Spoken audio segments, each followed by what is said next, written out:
Students, subscribe and press the bell icon to never miss a video from 2IITians। बच्चों, alternating current के concept video पाने के लिए join button पर click करें या फिर इस नंबर पर कॉल करें। The impedance of the given circuit for direct current.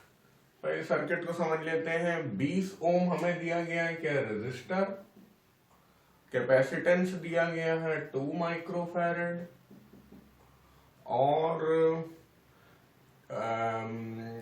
Frequency दी गई है 10 बाई पाई दी है। फायदा होगा इससे देखना। किलो हर्ट्ज है भाई, हर्ट्ज नहीं है, किलो हर्ट्ज है। और हमें इम्पीडेंस निकालना है जब डायरेक्ट करंट हो या फिर अल्टरनेटिंग करंट हो। तो बच्चों देखिए, जब डायरेक्ट करंट होता है उस स्थिति में हम लोग क्या बोल पाएंगे? Resistance of a capacitor in DC circuit is regarded as an open connection. तो ओपन कनेक्शन का मतलब क्या हुआ यार? यहां से अगर करंट जा रहा है तो फिर यहां पे खाली है और दीवार टाइप की है, यानी कि ये कनेक्शन पूरा ही नहीं है। ऐसा डीसी में होता है, ठीक है। तो कनेक्शन जब पूरा ही नहीं है तो वो ओपन सर्किट या ओपन कनेक्शन जैसा हो गया। तो वो करंट को आगे ही नहीं बढ़ने दे रहा, यानी करंट को पूरी तरह रोक ले रहा है। जो चीज करंट को पूरी तरह रोक ले रहा उसका रेजिस्टेंस इनफाइनाइट हो जाएगा। तो इन्होंने क्या बोला है? Impedance of given circuit in direct current क्या होगा? Therefore impedance of this circuit in direct current will be, यहां पे डीसी सर्किट डायरेक्ट करंट, ठीक है, विल बी इनफाइनाइट। तो अपना यहां पे आंसर क्या हो जाएगा? इनफाइनाइट, ठीक है। लेकिन ऐसा एसी में नहीं होगा।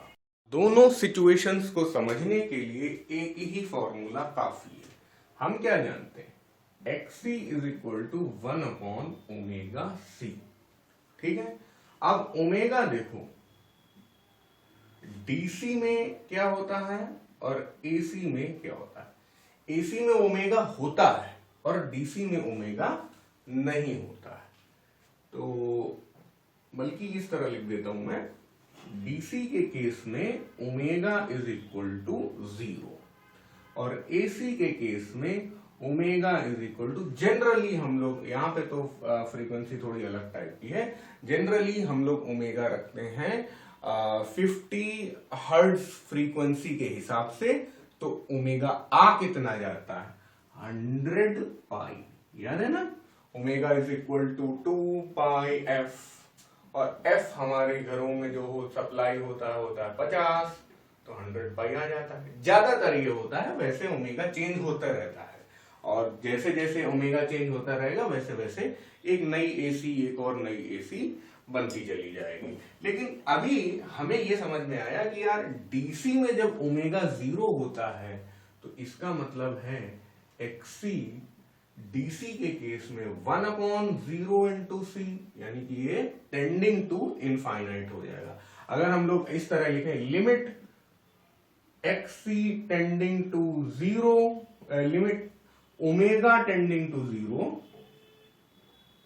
तो हम लोग क्या लिखेंगे? XC tending to infinite. तो इतना ज्यादा दिमाग लगाने की जरूरत नहीं है। अगर आपको लिमिट नहीं आती है तो आप बस लिखें, ये चीज लिख दिया और आप ये लिख दें, at omega is equal to 0 XC is equal to या टेंड्स टू इनफाइनाइट। वही बात है। और ओमेगा 0 कब होता है? डीसी में। तो यहां पे हम लोग डीसी का केस समझ लिए। अब आ जाते हैं एसी के केस में। इस पूरे ब्लॉक में डीसी का एक्सप्लेनेशन और अब आ जाते हैं एसी के एक्सप्लेनेशन में। तो यहाँ पे तो हमें थोड़ा सा काम करना पड़ेगा और थोड़ी सी कैलकुलेशन करनी पड़ेगी। तो ऐसी स्थिति में हम लोग थोड़ा लिखते हैं। तो क्या करें हम लोग, सबसे पहले इंपीडेंस ही निकाल लें। Z is equal to under root क्या है R square plus XC square, लेकिन हमें एक्सी ही नहीं मालूम है। तो एक्सी कैसे आएगा, ओमेगा एफ से आएगा, ओमेगा सी से आएगा, है ना, सी यहाँ पे 2 माइक्रोफैरड दिया है, और ओमेगा कैसे आएगा, इस एफ फ्रीक्वेंसी से आएगा। तो काफी काम करना बाकी है, अभी जेड तक तो पहुंच ही नहीं पा रहे हैं। तो यहां पे अपना ओमेगा आएगा 2 पाई एफ के हिसाब से, 2 पाई इंटू एफ कितना है 10 by pi kilo hertz. Kilo hertz है तो 10 टू द पावर 3 और यहां पे लगाना पड़ेगा। तो ओमेगा कितना हो गया यहाँ पे 20 इंटू 10 टू द पावर 3 यानी 2 इंटू 10 टू द पावर 4 क्या रेडियन पर सेकेंड। बहुत तेज ओमेगा है।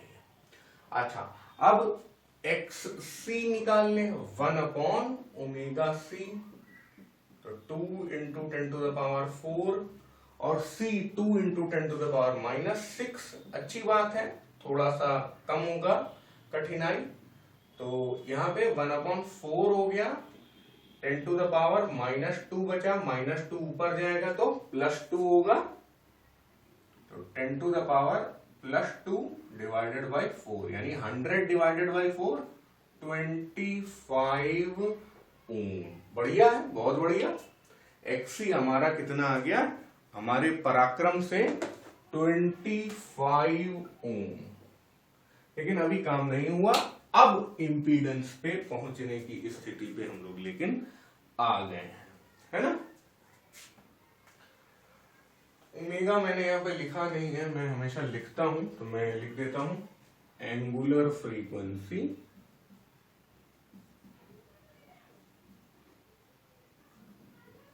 ओमेगा। कुछ खास जरूरत भी नहीं थी ओमेगा की, वैसे लिख लेते हैं, निकालने के लिए बोलते हैं तो 2 into 10 to the power 4 radian per second हम लोग निकाल के बैठे थे। अब इंपीडेंस पे कुछ काम कर पाएंगे। क्या कर पाएंगे, Z इज इक्वल टू, बोलो भाई, R square plus XC square. R क्या है बोलो 20, एक्सी कितना निकाले 25। तो अब 20 और 25 का ट्राइंगल बनेगा तो क्या आएगा, कुछ नहीं आएगा, करना ही पड़ेगा। ये 400, ये 625, ये कितना हो जा रहा है 1025। हम जानते हैं अंडर रूट 1024 32 होता है, तो इसको भी जबरदस्ती 32 पे ही छोड़ देंगे।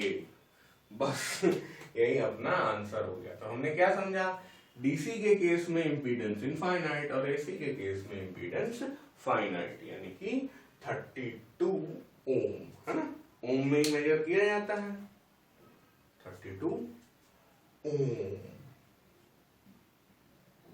ओके।